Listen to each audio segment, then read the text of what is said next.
This is SelfWork, and I'm Dr. Margaret Rutherford.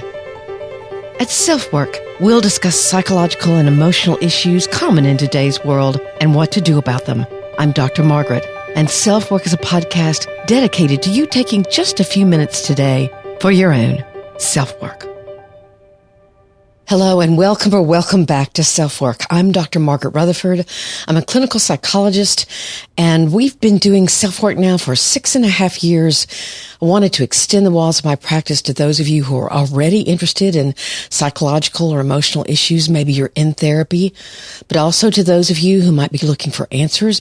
Maybe you're wondering if something's wrong or you're having a problem that you might like to develop a little more insight around.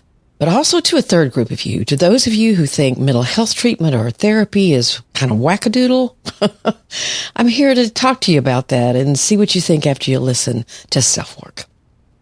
We've got a couple of fantastic interviews for you this week, as I'm honored to speak at a couple of meetings. One for clinicians about what I'm terming perfectly hidden addiction, and one for a group of construction workers on hidden depression and the movement to recognize suicidal thinking as a normal human response to something that feels intolerably painful. But more on that later. In fact, we've been talking about that here on SelfWork in the last couple of episodes.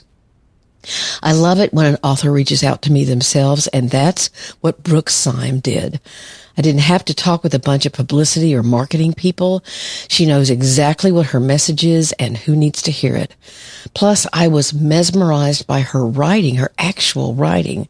She's a really evocative author, and her book is worth the read for that fact alone. The name of her book is called May Cause Side Effects. It's the first memoir on antidepressant withdrawal to hit the mass market, a notable milestone in the journey to bring global awareness to antidepressant withdrawal, actually withdrawal from any medication, but especially in this instance, antidepressants. Not everyone on antidepressants wants to stay on them forever, and it's imperative that both patients and doctors recognize that antidepressant withdrawal can be tough, and then the doctor practice safe, what she calls deprescribing. I couldn't agree more. It takes time. Nobody should go off cold turkey. Her mission is also to shift the narrative of depression as a chronic ailment to one that frames depression as a temporary human experience. And certainly that can be true. I think both are true, but certainly maybe there's more emphasis, especially in advertising, on take a med because you're depressed. Let's make sure no one is hearing you shouldn't be on antidepressants. That's not the case. They can be very helpful, but there are side effects often, and getting off of them can be very difficult for some people.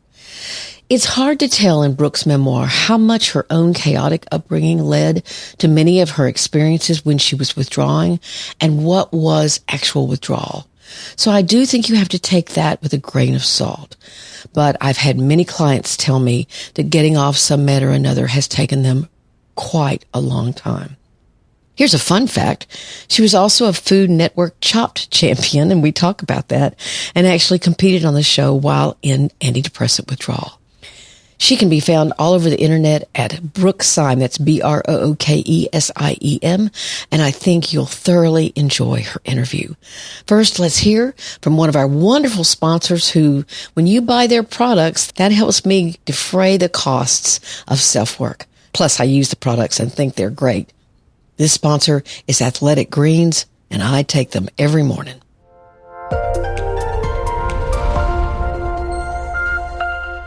What better time than now to decide that you're going to do something for yourself in 2023 that will only add to your sense of well-being, where you can begin every single day with an act of true self-care. Not a bubble bath, not even a therapy session, but by drinking one glass full of 75 high-quality minerals, vitamins, probiotics, adaptogens, and whole food sourced superfoods, which support everything from your gut to your immune system to your energy level. I use it every day and love this habit because if you're like me, self-care can get lost in a day full of kids, work, meals, and whatever else comes along. AG1 knows that people who listen to SelfWork are seeking to make their lives better.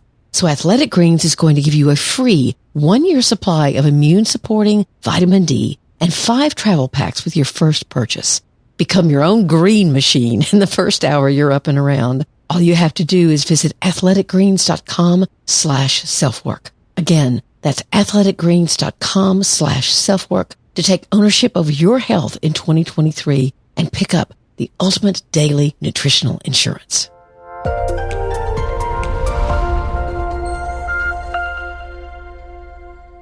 And now, here's the interview with Brooke Siem on may cause side effects.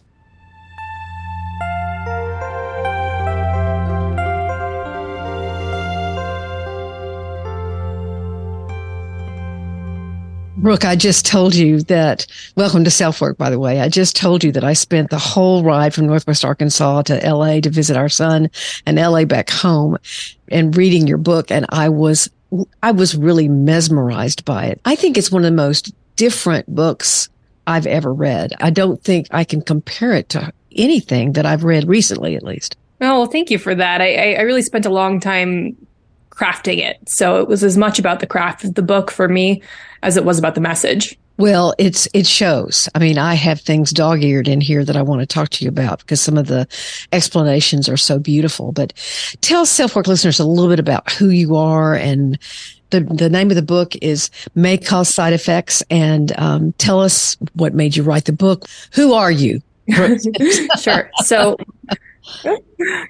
So my name is Brooke Siem, and I am the author of May Cause Side Effects, and it is the first memoir on antidepressant withdrawal to hit the consumer market. So that's a really important thing because antidepressant withdrawal is something that affects a huge amount of people. Yes, it does. But there has not been a ton of press or even awareness of it in the mainstream. And so this book feels like one of the first steps in getting this to be a more recognized thing and to help both prescribers understand what antidepressant withdrawal can look like, to help patients understand what it can feel like, and also to know that somebody else has been through it. And at the end of the day, it's a book about hope. It's a book about recovery because antidepressant withdrawal can last for a very long time for people, and it's an extremely lonely place to be. And so I know that I wasn't sure I was going to get out of it in the year that my book takes place. Mm-hmm. And so effectively, I wrote the book I wish I'd had at that time.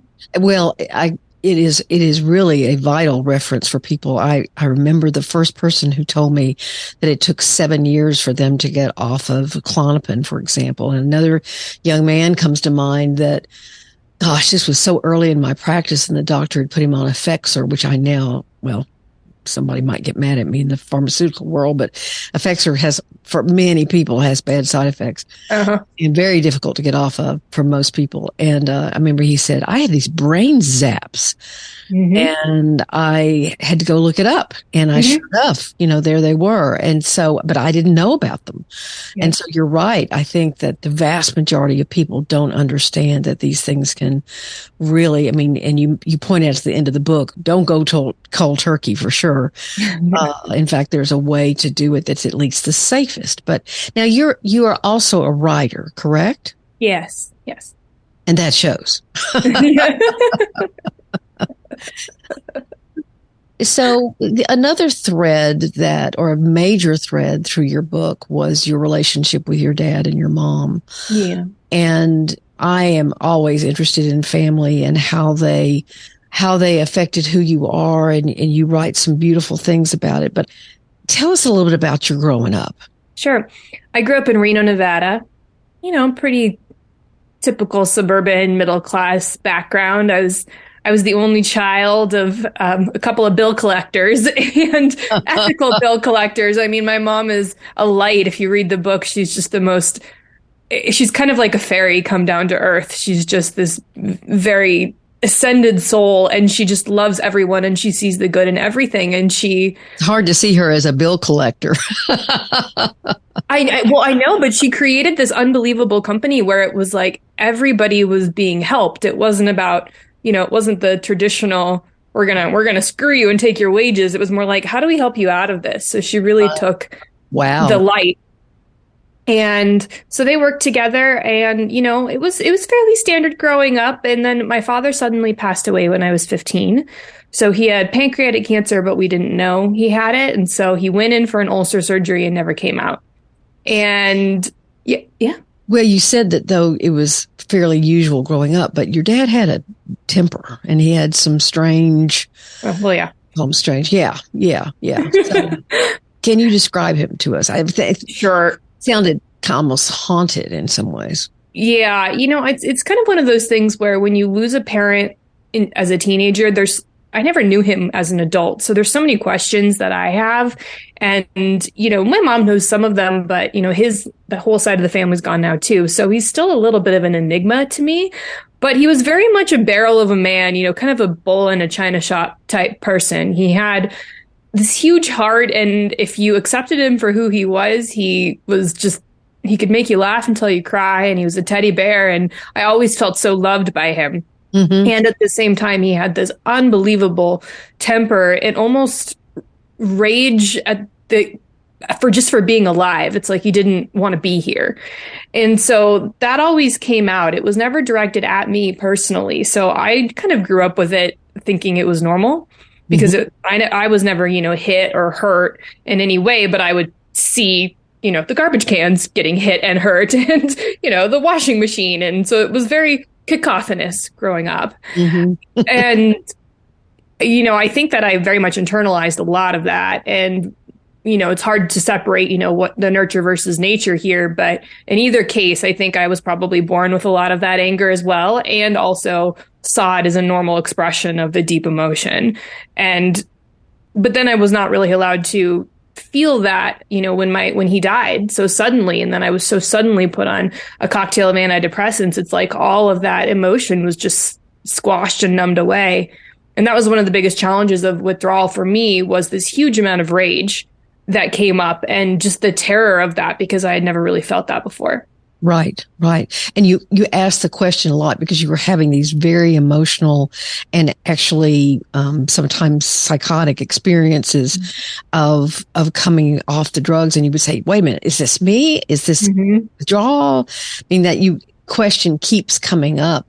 And you touched on some of the stuff. I mean, because your dad's father had also had a lot of emotional outbursts and had thrown him into the fire, I think, at one point, something like that. And so you're talking about the jargon for it in psychology is transgenerational trauma. But I loved this definition of it. For anyone who's reading the book, it's on page 138. You say, at least now I'm no longer scared. I know this part of me exists. I know I wasn't so much born with it as much I was born of it. This remembering etched not only into me, but into the tender soul of every human who ever was and ever will be. I know the deepest cavern of my mind is filled with the horror and pain and sorrow of everything that came before me. I just loved that definition, or that description, not a definition, that description of what transgenerational trauma can find like. That it is, you were born of it, not with it. I often think that, a more philosophical definition of depression could be a remembering, like a cellular remembering of everything that's happened to humanity and the earth. And I think that for particularly sensitive people, it's you walk around the world and you feel it. You feel this pain that's always there, even if something has never directly happened to you, or maybe it happened a long time ago. And I find that if we can sort of acknowledge that we carry that with us, it at least really helped me get out of the depression aspect of this, because I realized it wasn't my responsibility to carry. What you talked about a lot was going to places. I mean, you traveled all over the world and you would feel the pain of those places so evocatively that it was just horrific for you. And I hadn't thought about this, but when we were lucky enough to go to Sicily back in October, and we went up to these places where they would have the gladiator fights. And my husband was looking all around, and is this interesting? And I just felt this horrible sadness and pain. And I mean, and I'm not particularly as sensitive to that kind of thing as you are, but I just remember thinking, this is a monument to people being horrific toward other people. So I don't know. I guess I wasn't much fun, but you know what? I couldn't be anything different. And I think you had those experiences over and over and over. And I was in places that were so well known for terrible things, genocide, Cambodia or the Balkans. And so I was so aware of it. But when you think about, I'm in kind of a deserty area too here in Reno, but if I think of, I don't know what happened here, 200 years ago, 2000 years ago. Mm-hmm. I think that if we can have this experience in a place where we know atrocities have occurred, we can also have it in places where we don't consciously know that something has occurred, but it has, right? And then if you have, a teenager or a kid who's really sensitive and maybe they're picking that up and they don't, but no one knows, right? To me, it kind of explains a little bit of the kind of ephemeral, questionable nature of this, or why some people, feel so afflicted and others don't. I mean, we can debate that all day long, but I like this idea because it just allows me to release a little bit, that it's not me. It's the world. I'm a vessel that the energy is coming through, and I can process it and release it, but I don't have to hold it. And if I don't know why, I don't need to know. I can just know that it is and let that go. Mm-hmm. Mm-hmm. So tell me about the decision to write this book. So that's a funny story. I was thinking about this morning, actually. So, I had spent 15 years on all of these antidepressants from 15 to 30. And during that time, I was still deeply depressed. So when you're in that state of chronic depression for so long, no kind of becomes the default. You're just used to saying or thinking no to everything, even if it's not fully conscious. And so what I started to realize is that as I was going through withdrawal, and by that point I was traveling around the world, my default to everything was no because. And I started to realize that, I had this year of travel. And as you'd very purposefully taken for this. Exactly. It was very purposeful. So I had about a year, and around 9 months in, it just dawned on me. I was in Canada, Vancouver, Canada at the time. It just dawned on me that I was spending the majority of my time traveling around in whatever apartment I was in the city I was in, doing puzzles. Now, I love puzzles, so I'm not going to knock them too hard. But the bottom line is I wasn't thriving or really taking advantage of this opportunity. And I didn't know how to kind of create opportunity for myself or to go out there. And because I'm pretty introverted, I don't, I'm not just going to go fraternize at a bar with strangers. That's not really me. So what was I supposed to do? I was traveling alone at that point. So I decided that I was going to say yes to literally every yes or no question that came my way, regardless of the question, for about 100 days. And I was blogging about it at the time. And it was very, very structured in the sense that I had rules. I couldn't say yes to anything that would ruin me financially, or, I couldn't get a face tattoo if someone dared me to do it.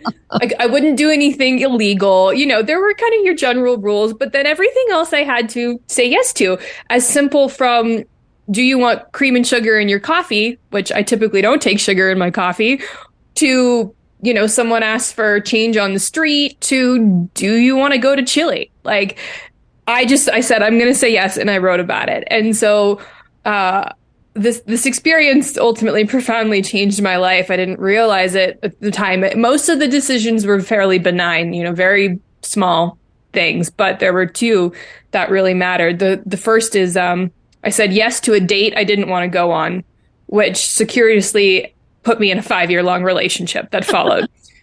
The second thing is I had a literary agent from my previous life because I owned a bakery in New York, and we had a cookbook, and I was chatting with this literary agent, and she kind of said, you could write about this experience. What if you write about this and I'll try and sell it? Would you do that? And I remember sitting there and I just said, oh God, yes. And so I started writing this book because of this, little experiment I did. Challenge. And that was 5 years before it got published. So there was a whole bunch of stuff that happened in between deciding to write a book and writing this book. This book that you can buy on the shelf. This is not the book I set out to write. Yeah, I know it that. kind of came up. But once it came up, I kind of said, oh, this is the book I need to write. I started to see a little bit of, coverage in the mainstream media about antidepressant withdrawal. And I started to say, okay, I think this topic is going to grow over time. And I'm going to be the one to write this book, and I need to do it before somebody else does. So I did it. It reminds me a little bit of the book Pathological, and I've got interesting. Sarah Fay is her. I interviewed her several months ago, and she was pointing out that she had received like 7 different diagnoses, all with their accompanying medication over her lifetime. And finally, she went to a psychiatrist, and he looked at her, and rather than giving her her 8th diagnosis, said, "I don't really know what's wrong with you or what's happening with you."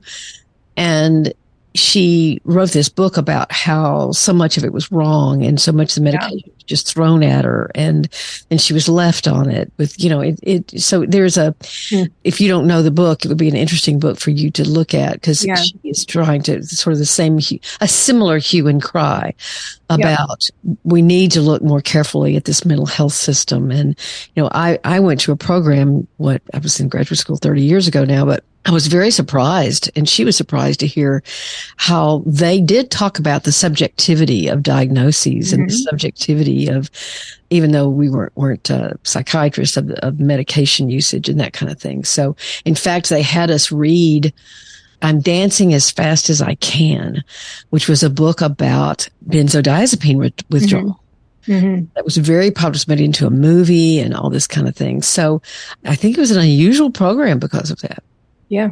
I mean, I certainly don't hear much about withdrawal talked about from doctors. Like when I'm able to have a candid conversation with them about this, which isn't always, but when I'm able to have it, I ask them about their medical school experience, and they, there's no real classes on deprescribing. I mean, some will say, I might have had a couple hours in a lecture once, but I just think it's at the point now where it really takes a doctor who is going to go out of their own way to engage in continuing education, to listen to their patients if their patients bring research to them and say, well, what about this? Like, I know what the standard of care is, what the standard protocol is, but what about all this other research that says that's not correct? Like, if you can't have that conversation with your doctor, I think it's time to fire your doctor.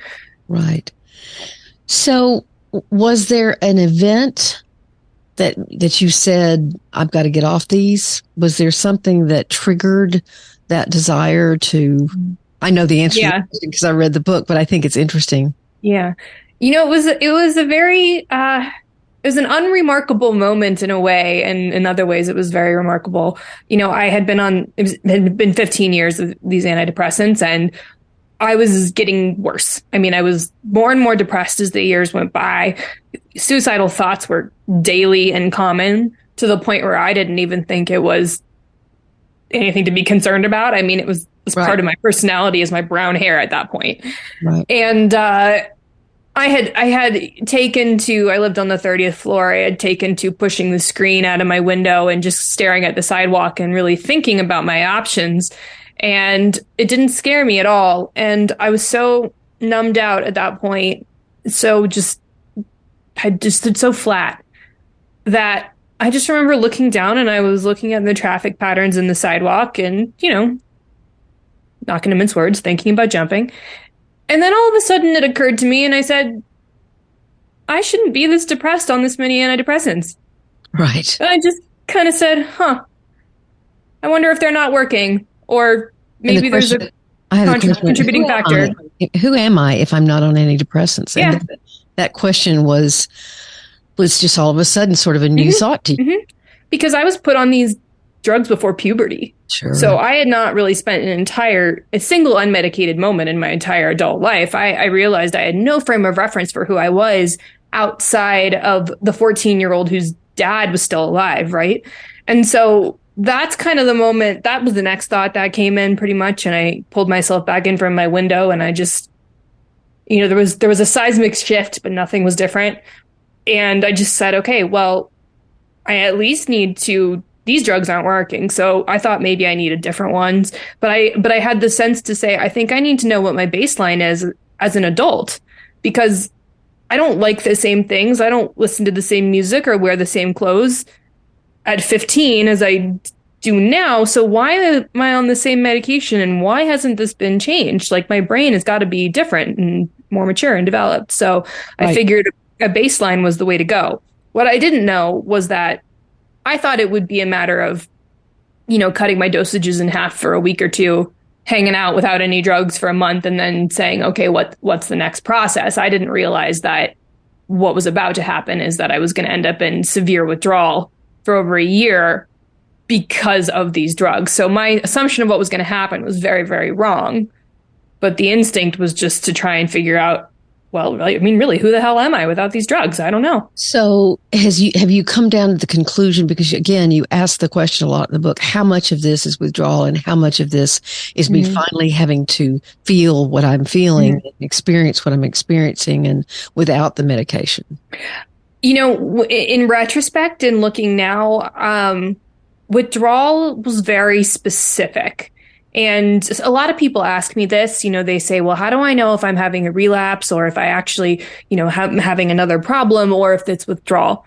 And in my case and, the cases that I, and the people I talk to, the general assumption is, well, did this start when you stopped taking the drugs? Yeah. And then in some cases, people say, well, if you reinstate, if you go back on a little bit of it, does it go away? I never reinstated, so I never got to test that. But it was a night and day difference from pretty much the day, if I took my last drug on a Monday and then didn't have one on a Tuesday, there was a world of difference that happened. So I knew for sure. And now, especially having been so many years out of it, I'm now 6 years since I've taken my last antidepressant. I see such a difference between my day-to-day now and my day-to-day in withdrawal that I know what withdrawal was specifically. Got it.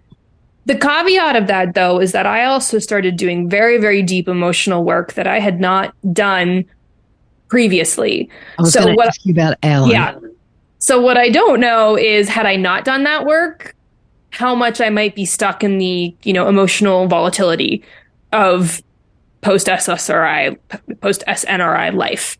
That I don't know, but that's because I did so much emotional work for that. About Alan and how you came upon Alan and his teachings about, well, just to put it simply, probably oversimplifying it, about self-compassion. And you said, I don't even know what that means. What do you mean, compassion? What do you mean? I mean, compassion for yourself. What is that? Sorcery. That's how I felt. Exactly. So I very much struggled with traditional therapy or talk therapy. And a big reason was because I had a lot of memory loss from the time period that my father died and I was medicated. So I just kind of struggled to connect or go through your standard protocols when I couldn't actually remember anything from that period of time. It was infuriating to me. It was infuriating to anyone I would work with. And so I just gave up. And so within withdrawal, I'd say about 3 months in, was probably the peak where kind of all the physical side effects, the cognitive side effects, the psychological side effects, and the emotional side effects were all going on all at once. And it was to the point where I just was barely functioning in day-to-day life because I was so angry. I didn't trust myself to really be in public because I always just felt like I was about to snap. And I knew I needed some help. Mm-hmm. And around that time, my mom had been, we have the context here is that she's an angel on earth. So she had been listening to some podcast that, she'd probably never listened to before. And there this man was, Alan. And she just called me and she said, I think you should contact him. It just feels like he might help. And, and I was open at that point. I mean, when you're so desperate, you will do anything, even if it seems like the most out of left field wackadoodle thing. So I contacted him, and his website's, very kind of like, there are a lot of buzzwords like, miracles and transformation and, all these things where I was just looking at it saying to myself, well, that's a load of crap, but whatever, I'm desperate. And I ended up talking to him, and our entire relationship ended up being remote over the phone well before that was, a thing. But for me, that was so important because I didn't like sitting in front of someone and kind of seeing their facial reactions to what I was saying. So this put a huge barrier in between us. Also, I was safe in my own apartment, which was important because I didn't necessarily feel safe to go out into the world. So I got to start in my apartment and end in my apartment and then immediately go, sleep or whatever I needed to do. So that was also really important. But more than that is, he sort of blended Eastern and Western modalities together. And in the end, it ended up being this very self-compassion based therapy where he would kind of intuit what needed to be said, and I would repeat it back, and we would work with the metaphorical images in my mind or the symbols as opposed to a rooted memory that had actually occurred. And so because of the memory loss, that was so important, because always what came in for me was, it seemed like I was reading a fantasy novel in my head. Mm-hmm. So to be able to work with those images as opposed to, let's talk about the 15-year-old Brooke and how sad she was, right? Which I couldn't connect to. His process really allowed me to connect and start processing all of the emotion and grief that I really had never been able to process. You're quoting him, and he says, "My belief is that we go piece by piece. We examine the broken piece, heal it with our own compassion, and put the fixed piece back in. Then we take another piece, we pull it out, and we work with it. Eventually, there becomes a cumulative benefit, an acceleration process, like putting a puzzle together." Mm-hmm. That reminded me of the Japanese kintsugi practice, where they take something that's broken and put gold where the broken pieces are. I got this image of kids. I'm probably crucifying the word, but yeah, I had that image a lot too. I think I almost titled it something along those lines, but that didn't happen. But it was always on my mind. Yeah. And I think it's true. I mean, do you still work with Alan? I don't work with he doesn't really work with people one-on-one anymore, but he trained a bunch of practitioners all over the world. So I still will sometimes work with one of the practitioners he trained in the process. Wonderful. And my mother now works in this process too, after seeing how nice what happened to me. So it's kind of cool. I get to see her just have this huge positive transformational effect on the people that she works for or with, because of this experience I had. And we've got a little mother-daughter duo going on. Well, when I was reading the book, and then your relationship with Alan came along, and what I liked about it, I mean, I've been a therapist for 30 years, but what I liked about it is that there were things that needed to happen internally. Mm-hmm. You were talking a lot about your experiences out in the world and on all these different countries, and handling the chaos of, I don't even know a better word than that. That's the right word. Okay. What was going on with you physically, somatically. Just trying to rediscover yourself, but it was nice because to me, it points out that you weren't alone, that you sought someone and his voice was like something you could come back to. Yep. And, I know he went out of the country one time, there was an earthquake or something where he was. Yeah, hurricane came through. Yeah, and he wasn't available. But by that time, I think you were okay. But he was just like a beam, just something you could grasp to make sure. And because I'm a firm believer in reaching out for help when you need it. Mm-hmm. So, not necessarily through medication, but now I want to point out, for anybody who's on medication, who's listening to this, you're not saying, "Oh, you shouldn't be on medication." My work is particularly around withdrawal. So, right. There's a lot I would change about our system and the way we medicate people if I was in charge. But at the end of the day, the bottom line is that there are some people who want to stay on these drugs forever, and there are some people who don't. Right. And for the people who don't, we have to be able to pull them off safely, and we have to empower them and trust that they know what's best for them. Mm-hmm. There's a lot of gaslighting in this industry about whether or not people should be medicated. But at the end of the day, I think you have to respect the patient. You have to respect what they want. And, I've fought all of this, and I'm just so glad that I had the strength to push through, because withdrawal was the hardest thing I've ever been through. And it was also the greatest gift and teacher I've ever experienced. And my life now is what I always thought it could be, what I wanted it to be. But I had to work for it, and I had to go against the traditional system in order to actually get here. And it shouldn't be that hard. It just shouldn't be that hard, nor should 15-year-olds be medicated indefinitely and no one follows up on it. I mean, there's so many problems here, but we need to be able to take people off these drugs safely. Sure. And we just don't know how, and the information is not out there right now. There are some doctors who are very, very aware of it and guide their patients through it, but it's not the norm for certainly not my experience. It's not the norm, and it's a pretty recent shift. I mean, even when I started writing the book in 2017, it was far less this information was far less available than it is now. My frustration now, though, is that we do have researchers who are working on this and they're doing great work.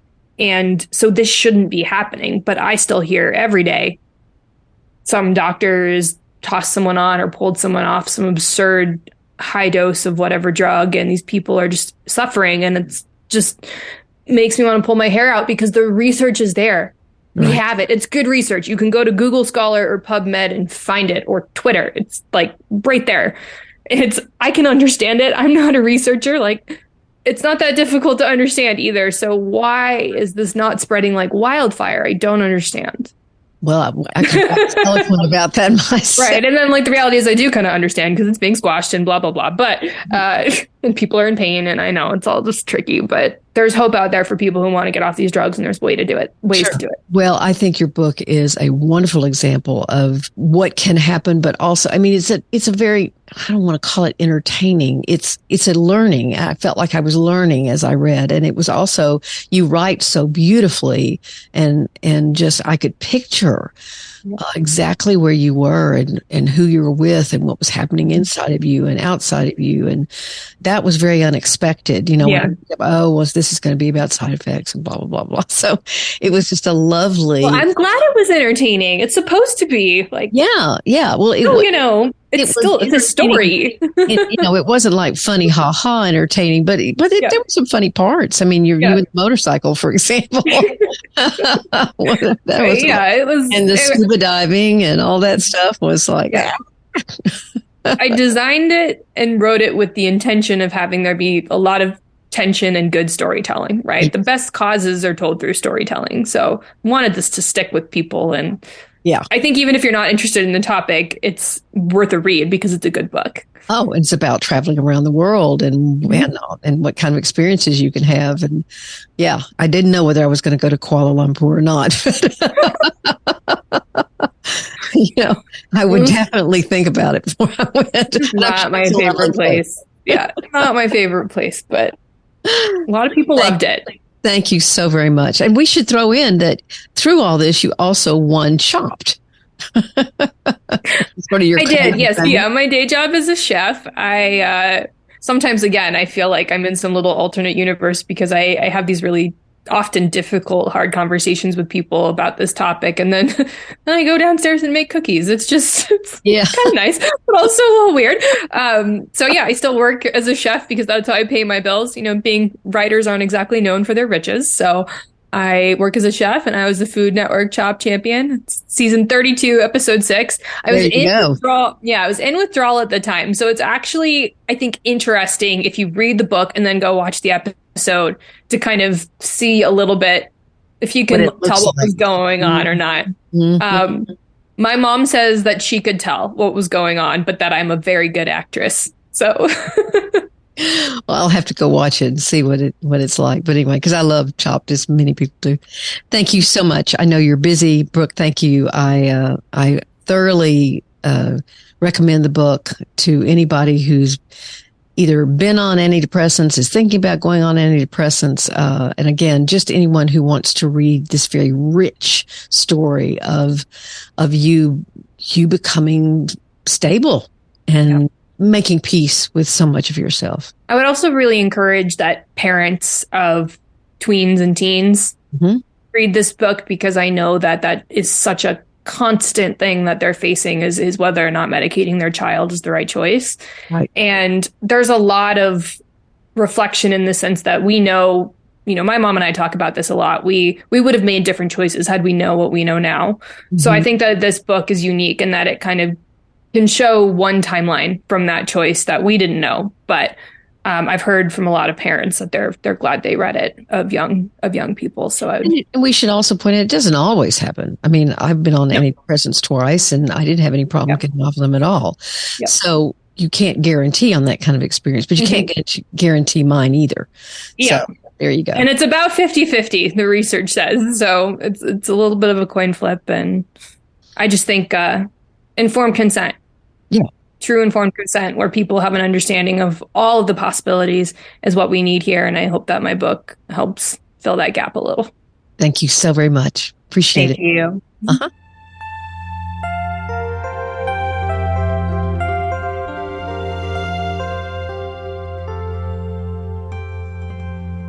Thanks again so much for being here.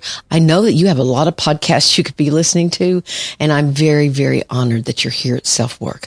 Tell your friends, tell people that you think need therapy. Maybe those people are your friends, maybe they aren't. You can subscribe at drmargaretrutherford.com, or you can subscribe where you listen and leave a rating or review. That's always incredibly appreciated. Thanks again for being here. I'll be with you again this week with another wonderful interview, and a very different kind of interview for SelfWork. I'll be interested to see what you think. Please take very good care. I'm Dr. Margaret, and this has been SelfWork.